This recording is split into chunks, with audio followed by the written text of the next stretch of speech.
Blog Talk Radio.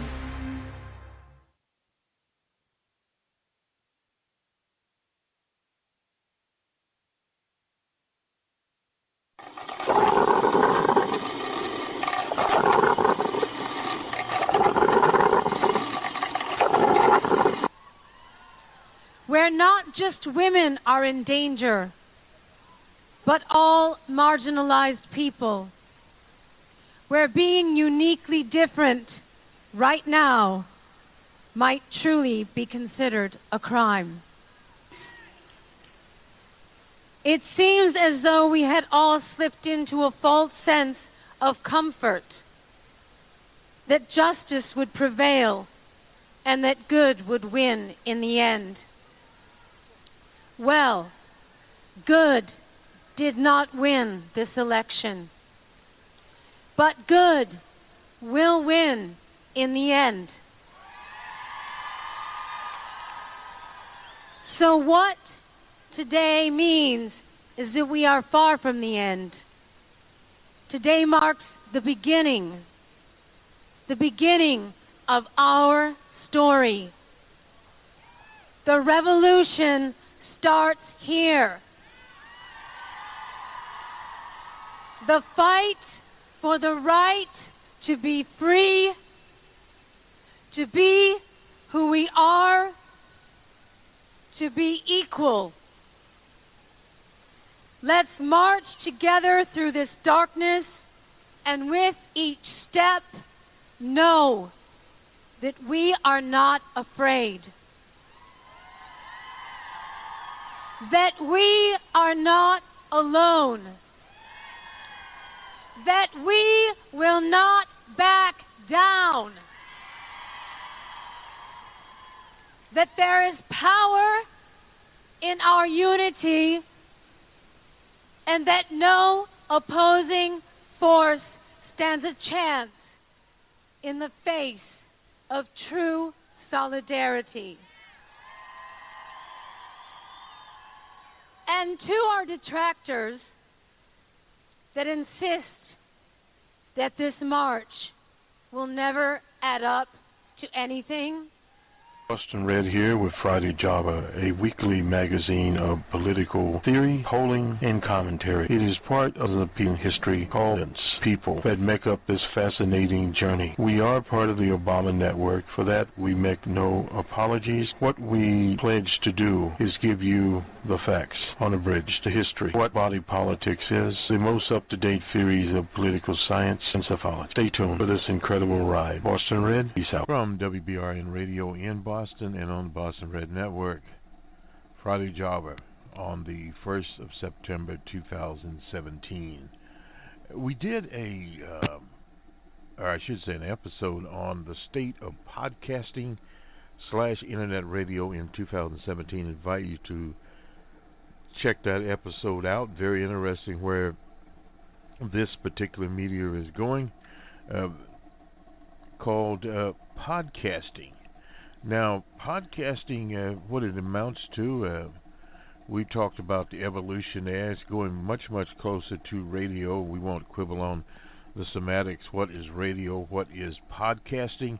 But more and more podcasts are being featured on radio stations. Example, iHeartRadio, that network, very strong network there, and many others that are actually radio stations. And, of course, radio stations are now listened to using smartphones, not only in cars, but cars are being equipped more and more with internet connections, which basically means you'll be able to use the various apps, and of course you have Sirius, etc. There, that is what they call satellite radio. But all these things are coming together in a blur, or perhaps without a blur. Nonetheless, this weekend we'll have Numbers Man. That is our macroeconomic program. And looking at Reuters a few minutes ago, they expect that some of the, as they say, gusto will come out of jobs numbers. Those will come later today. That will be out there. We also have an open source report we put out on the 30th of August. That is on our channel also. We invite you to check it out And we talk about privacy. There is one of the things, and some of the new types of dashboard analytics, etc. Won't go too much into that. But with the news, the nut of Milwaukee, known as David Clarke, has resigned. Looking at the Milwaukee Sentinel here, David Clarke Jr. resigns as Milwaukee County Sheriff. He's a nut that appeared on Fox News, a supporter, no doubt, of DJ Trump, wearing a Stetson hat, and he rose to, of course, prominence. Got a book out, No Holds Barred, Conservative Rhetoric. Anyway, has resigned, and now Boss Walker will appoint an interim sheriff to serve out the rest of his term. He was slated, as is Clarke, to go to Homeland Security. Didn't work out for Clarke. They could never got him confirmed. Politico has a rumor that perhaps old Clarke would be going to do something in the White House. He disputes that and said he's going into the private sector. Now there are places, various think tanks that he could end up, and various other with the Koch brothers and whatever else out there. Heritage Foundation comes to mind, and he obviously had been criticized by Terrell Thomas, the death there, when the guards turned off the water to his cell, and he died of dehydration. So Clarke was on the increasing fire, more lawsuits to old Sheriff Clarke, and he will announce, I guess, next week what he plans to do. But as one would say, good riddance to the ex-Sheriff Clarke. He resigned on Thursday, so he is gone, which is an improvement in the landscape, no doubt about that. Let's go quickly to the Washington Post and John McCain. It's time for Congress to return to regular order. Senator McCain knows about regular order. Americans recoil from the repugnant spectrum of white supremacists marching in back to Charlottesville to promote their un-American blood and soil ideology. There's nothing in their hate-driven racism that can match the strength of a nation conceived in liberty and comprising 323 million souls of different origins and opinions who are equal under the law.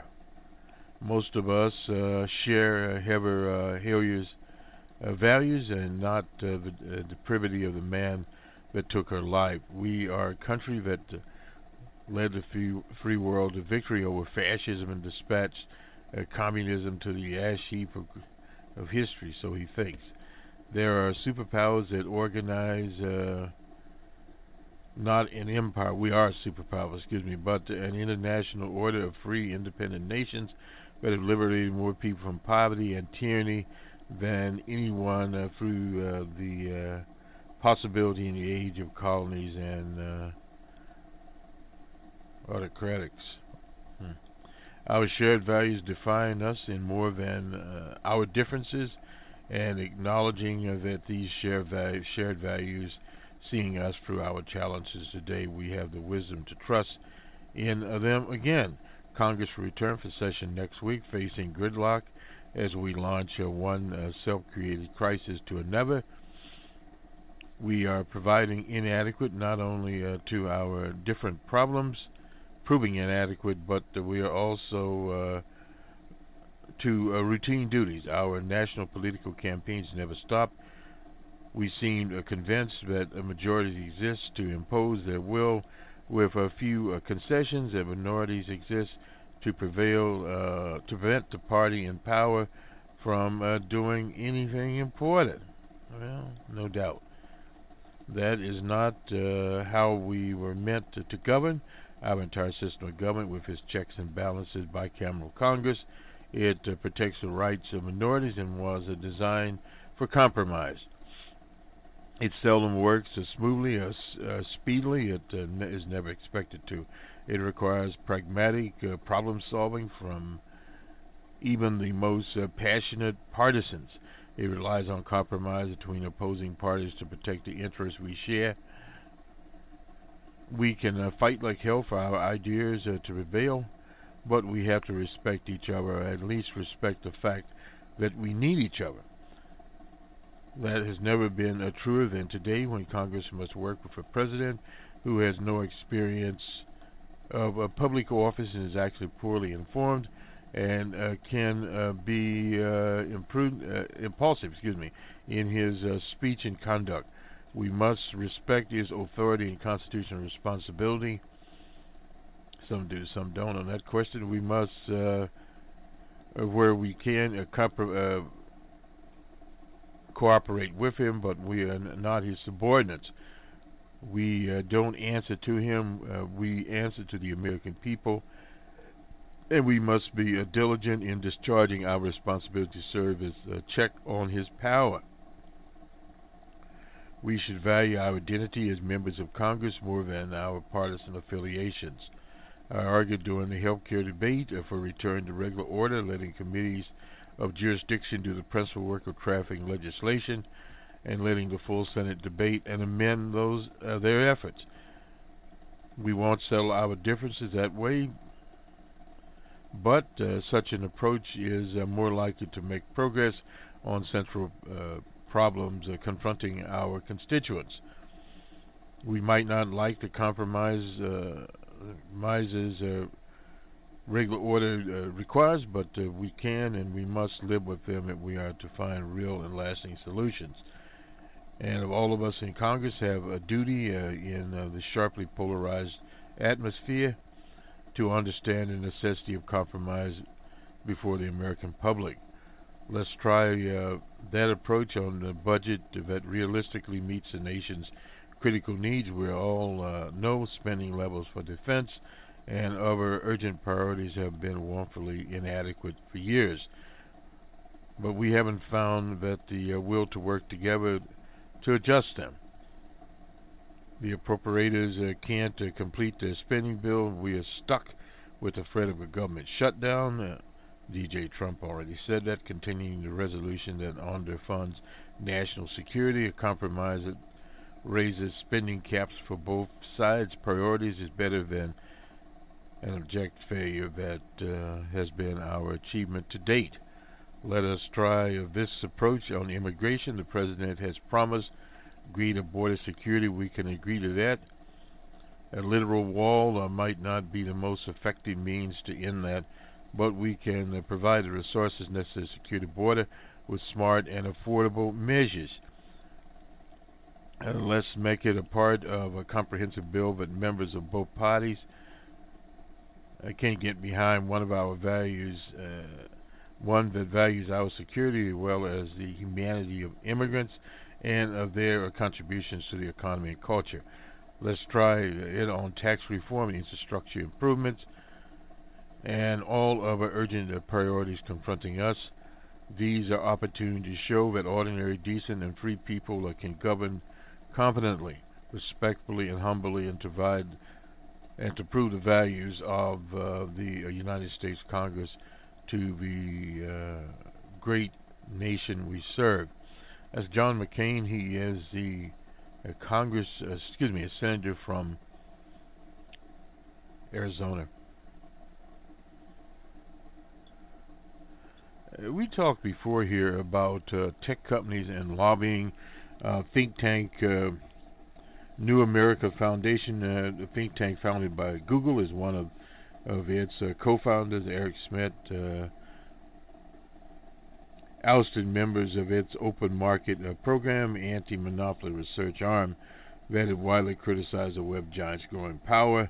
Google and New America have said that the Pacific decision was motivated by the group's remarks, but the critics say the episode highlights the tech industry's enormous power to set terms of public debate in Washington. More and more lobbyists there, they've taken a page, this is the Googles of the world, out of the old patented influence peddling operation.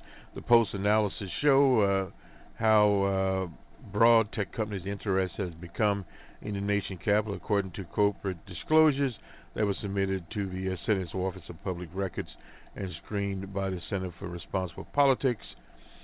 Some tech giants are regularly setting records in their spending on lobbying and is pushing as many as 100 issues or more. The proliferation of issues in Silicon Valley lobbying portfolio being illustrated the industry's growing influence on everyday consumers' life. Take one example, Amazon, and this is from the Washington Post. Early lobbying efforts in 2008 forced a handful of issues, including electronic payments, taxation on online sales, consumer product safety. As a matter of that deal directly with Amazon's core business, e-commerce. And it goes on to say that they own the Washington Post. But the portfolio grew in accordance with Amazon's sprawling business interests by 2010, as hacking and data theft were on the rise. It had been lobbying on cyber security issues. Its lobbyists had been addressing international postal regulations. A year later, expanded to consider online wine sales and flying drones, one of their pet peeves. Hadn't heard much about the drones lately, but anyway, most analysts of corporate lobbying focus on spending. It's true that Silicon Valley has devoted ever increasing amounts of money to lobby over the past decade, 10 years. Just last month, Google reported it spent more than it ever had on lobbying in a single quarter. Join them Uber, Amazon, Apple. Apple's been around lobbying for a long time. Google's latest report reflected as much as 40% increase in the same period, a massive spike there. Uber lobbying portfolio closely tracks its rise as a transportation technology behemoth. No doubt, the idea of self-driving by 2006 is lobbying on the defense budget, issues related to its drivers' access to military bases. This year it finally added self-driving cars to that list. Google may have, again, as a narrow-focused search engine whose early priorities in Washington were limited to issues of spyware in online pharmacies. But by 2009, it wrapped up its investment in YouTube, Moonshot projects. Google was meeting with officials on their patents, copyrights. That's the backbone of many of these organizations and the pitfall. Google made no mention of surveillance in its lobbying disclosure leading up to summer 2013 when Mr. Ed Snowden entered the situation. But by October, the company began routinely lobbying on issues related to foreign surveillance. That's part of their cooperation. Facebook started lobbying on issues tied to terrorism the spring of 2015. Excuse me. Throughout the year, the social network met with federal officials as lawmakers urged social media companies to play a larger role in reporting extreme content on their networks. These lobbies shift the paint the portrait of an issue of an industry that's evolving from its early days of providing new and relatively self-contained services and enormous marketing-dominated behemoths that touch almost every aspect of our modern existence. So this article brings in Amazon, Apple, Uber. Doesn't mention Microsoft. Very interesting, because Microsoft was one of the first lobbying shops out there, and Facebook. This is just the newer ones around. One that and Mary in Montana liked it too. To rent a bike in China, all it takes is a phone app, and any of millions of bikes scattered on sidewalks everywhere can be yours. No bike stands, just drop all points. So you drop a bike off, and it's there. Last year, the OFO, the Chinese company, made its foray into the U.S. 1,000 bikes in Seattle. And it is in everywhere from the U.K. to Japan, from Singapore, that's Asia's greenest city, to Kazakhstan, one of the most contested, Bangkok, and there's a main rival, motorbike. Anyway, racing neck and neck there. So this is some Chinese companies. They will put some people to shame. 7 million bikes in operation.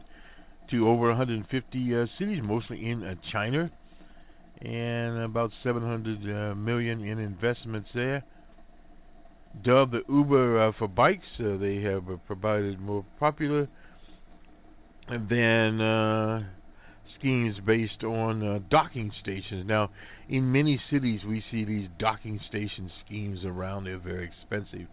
New York City Bike with 10,000 bikes, 236,000 subscribers, is the largest operation in the U.S., compared with Beijing, which has 700,000 shared bikes and 11 million registered users, nearly half of the capital's population. And in Washington, there are only, 3,700 bikes. So, not very many bikes there, but the bikes are coming, as they say. The old competition game is coming around. Unlike the Uber bike share companies, talking about other companies here also. In San Francisco, Blue Go-Go dumped 20,000 bikes into the street in January without permission. The city supervisor, I guess, didn't care for it. They called it a public nuisance, threatened legal action against the tech company. The Frisco Examiner called Blue Go-Go a rogue company that was bringing chaos to the public space. In Singapore, the arrival of 30 bikes met with mixed reaction from some people, calling it a menace. So in other words, these bikes just show up one day and away they go. And with the app, you can pick them up. We thought we'd feature this little article here. It's probably the way it's going. In Seattle, there are $3,000 a ride dockless bikes on the street, and the usage, the old docking stations have crushed the old docking station-based project.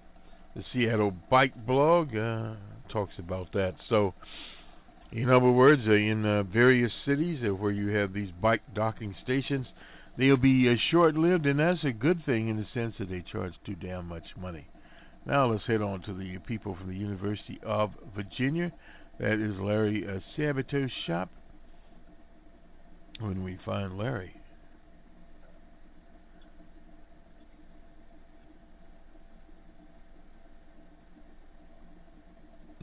Let's see. Okay, we've had crazy. In a Texas Amateur Hour, he is a Lieutenant Colonel Russell Hooray. He was a military commander who coordinated the armed force response to Katrina, slammed DJ Trump's response to Hurricane Harvey as amateur hour, and said that that in Texas tonight there are a lot of citizens hanging on by a thread of their life. And this article is the raw story on the 30th of August. It was out there. He was speaking to Burnett live from Houston, Texas. What worries you about tonight? He said, that night coming, he replied, we have a lot of citizens hanging on by the thread of their life. 12 years ago today, I arrived in New Orleans post-Katrina. Since then, he said, the federal government took their hands off of it to go off and fight terrorism. Now, every time we have Sandy, that was in New Jersey and New York, and now Harvey, the solution is different. And it's cooked locally by the states. I know I sound critical, but we don't talk about this now. Herrera said there is goes upon a time when our mission is too big. There comes a time, when our mission is too big for state National Guards, and they need to get the hell over it and bring the big dogs in when you've got a big mission. The whole operation didn't have the scale, he said. They needed to stop patting each other on the back while the poor people still out there waiting to get rescued. And what is happening here in this Houston operation, Hurricane Harvey, is that now that the rains have tapered off, in fact, I talked to a lady living outside of Houston that is finally going back to work. at a Walmart store, I believe it is, or was some store. Anyway, nonetheless, so some things are getting back to normal, but at the same time in Houston, they're now finally going door to door. Someone had a proposal during Katrina that the FEMA people purchase 3,000 boats so they could literally go around these flooded areas and pick people up. That would be the federal effort. So that's the only way to do it. Let me finish this up here. The whole operation didn't have the scale.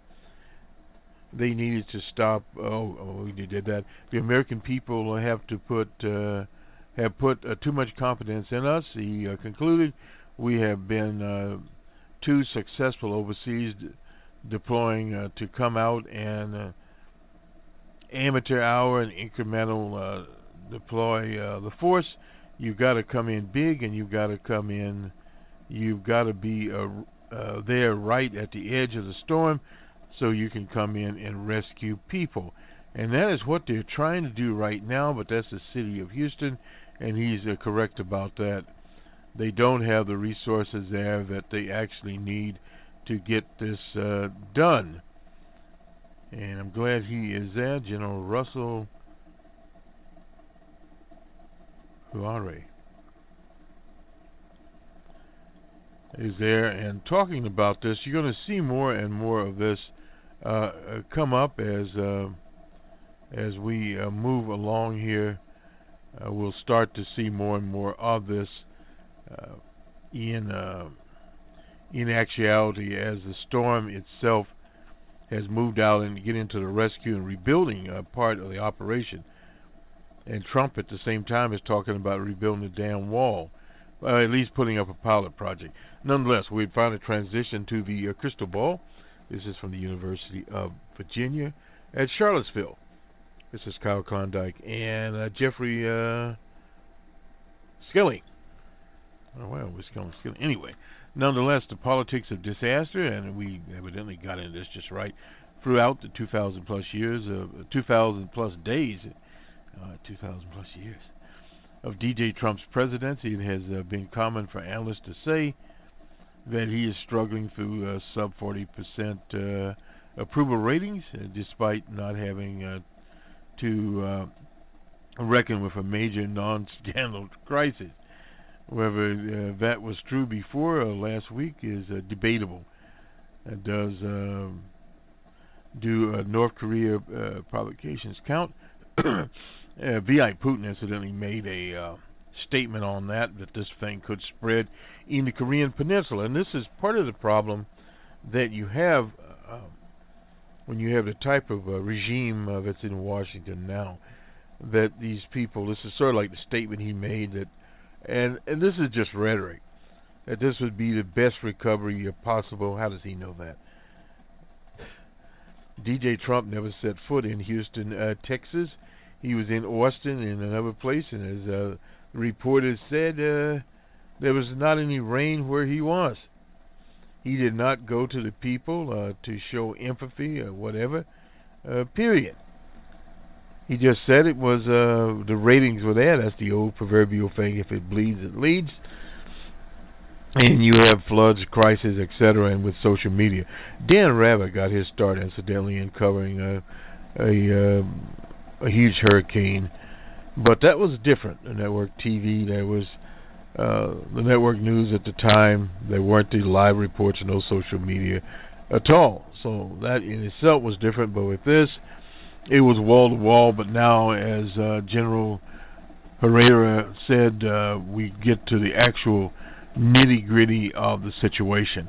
The immediate physical and emotional impact of Harvey is clear. Catastrophic flooding, billions of dollars in damage, thousands of displaced persons, multiple deaths. Some areas of Texas received more than 50 inches of rain. But what is uncertain is the political fallout, the lack thereof. Congress will likely face decisions regarding emergency funding appropriation, which creates a political conflict. DJ Trump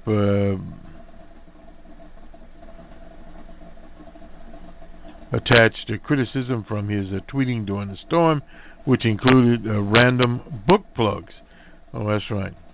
His pardon of the racist Sheriff Joe Arpaio, just as the hurricane was hitting Texas. The pardon upset not only Democrats but many Republicans, as Arizona 2 senators and the Speaker of the House, Paulie Ryan of Wisconsin. Additionally, Trump's decision to go ahead with a ban on transgender service people was revealed as Harvey struck on a Friday. That's been a week ago. We're on Friday once again. How the public judges Trump over the government's response to Harvey, and whether it will be a key moment in his presidency remains to be seen. The president has actively tried to make it appear as though he is on top of the situation, while the White House press team has been pulling out a series of updates, including photos of Trump holding a conference calls there. Well, who knows who he's talking to? Probably no one at all. Trump has also visited Texas on Tuesday, again giving the impression that he cares and is in control. We are emphasizing what public relations professionals might call optics here, because in reality, all of any White House can reasonably control in a situation like this.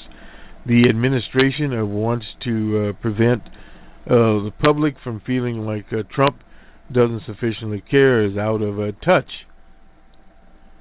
The latter damage amplified the moments like then G.W. Bush surveying the wreckage of Hurricane Katrina from Air Force One in 2005.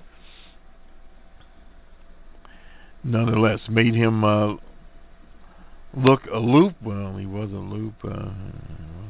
Anyway, Bush had good reason not to land Air Force One, and the president wanted an aerial view to capture the full magnitude of the devastation. For better or for worse, the obvious point of comparison is the catastrophic aftermath of Katrina, a disaster whose political impact merited a further examination.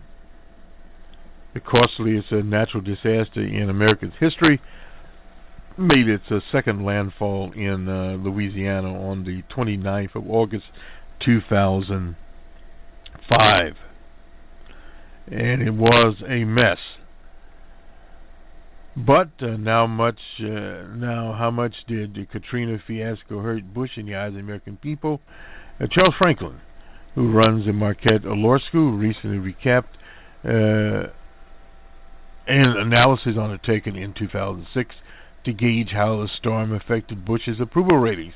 Overall, Franklin found that the immediate impact was a loss of 1.4 percentage points of his approval rating, while 1.4 sounds insignificant. Katrina, meaning that 1.4 drop was the equivalent of 1.5 months of approval decline.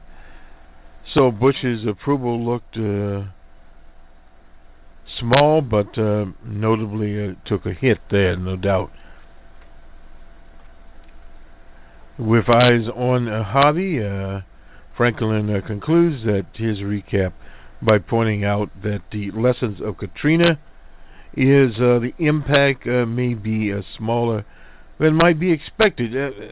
Quite possible, but again, you have a president here different from G.W. Bush at that time, is fairly low.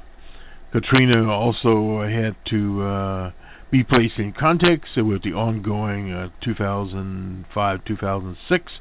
Most notably, G.W. Bush had invested a significant amount of political capital in the unpopular and unsuccessful attempt to change Social Security, the Iraq War. And the line of Katrina, the public was about evenly divided.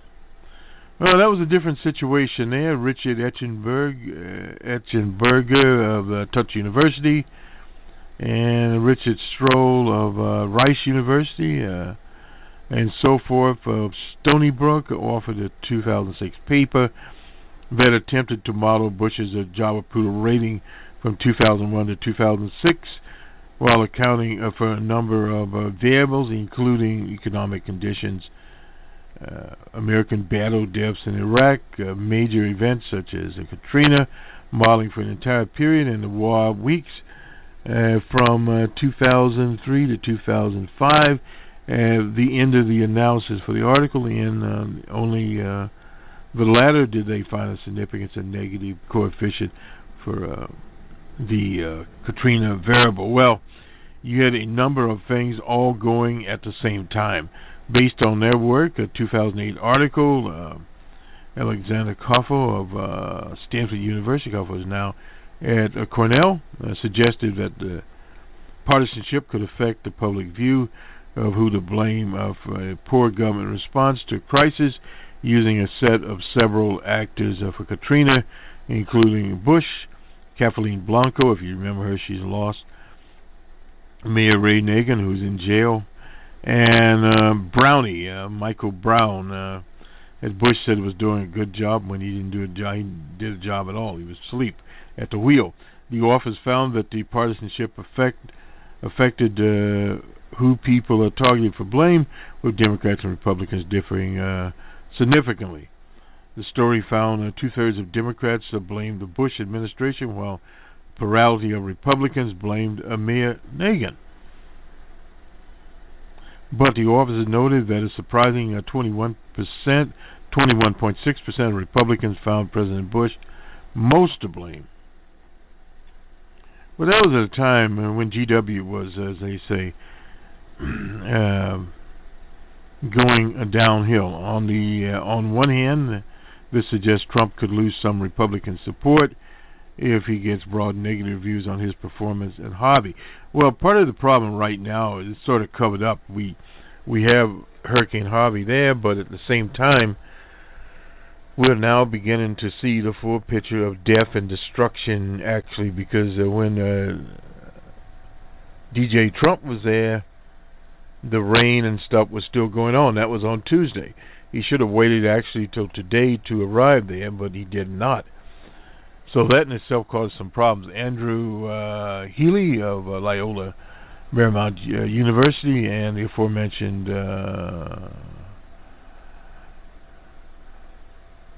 Mahotra studied a gubernatorial response to tornadoes and found that voters punish incumbents for tornado-induced economic damage.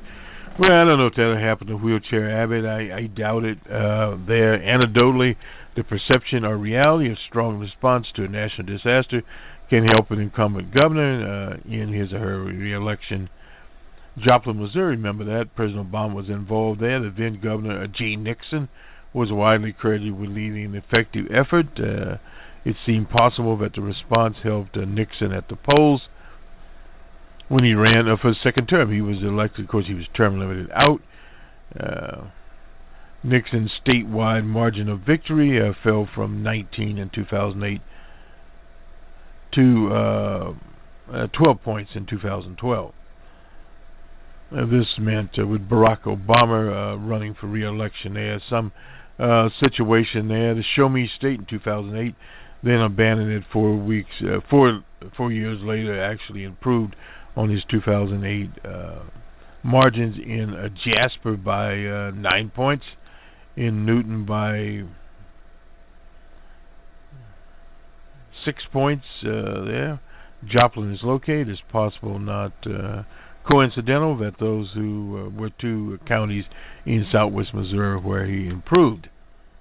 Anyway, another group of political scientists at Fordham and somebody at the University of Virginia, Benton Peterson, and in Southern California, that natural disasters can harden partisan feelings. They studied disasters from 1972 to 2004. Disasters affect counties that were safe in incumbent columns. They also found similar effects on then-President Barack Obama in 2012. Performance in the most recent disaster, Hurricane Sandy. The president did better in safe Democratic counties that were hit by Sandy compared to similar counties that were not affected by the hurricane. In contrast, at the same time, his response to Sandy's and the embrace of Tutan Christie appeared to be a factor in widening his President Obama's narrow lead over Willard Romney. At the very least, Romney's campaign believed that Sandy took the focus off of their candidate in a critical moment. Well, again, if it bleeds, it leads, and Willard wasn't bleeding. Every race that I've been involved in, where we beat an incumbent, we always control the dialogue at the end of the race. That was from Romney's strategist Stuart Stevenson at a post-election conference. I think that the impact of the storm was that we lost control of the race and the ability to control the race. It's impossible to know how many things may have turned out had things that turned out had Sandy not occurred. That is from John Snides and the 38 Harry Eaton did not find that Sandy impacted the polls that much. Other devastating disasters, 1992 in Florida, that was George H.W. Bush was seeking a second term. The article reported that local officials and disaster relief experts said the federal effort had been inadequate. There's other problems there. Read my lips, no new taxes. Did Andrew, that was Hurricane Andrew, hurt Bush? Maybe a little bit, but it's hard to disengage the hurricane from Bush's other challenges, including during his rocky re-election bid. Andrew happened. Independent candidate Ross Perot was not yet back in the race. Clinton had a solid 10-point lead over Bush. Ultimately, it seems like the president's efforts on national disasters is minimum. It's hard to find an instance where a national disaster was decisive. Without Katrina, G.W. Bush's popularity probably would have declined as it did throughout the end of the presidency. Well, that happened because of the war, and of course that was the end of Bush. Additional impressions of D.J. Trump. At the time of Katrina, Bush was at 40. It was a weak 44%, and a 52% disapproval. Well, D.J. Trump is way down below that. So that is the story. Of D.J. Trump. Let's look at the actual numbers today. We were looking at them earlier here, so we'll look once more.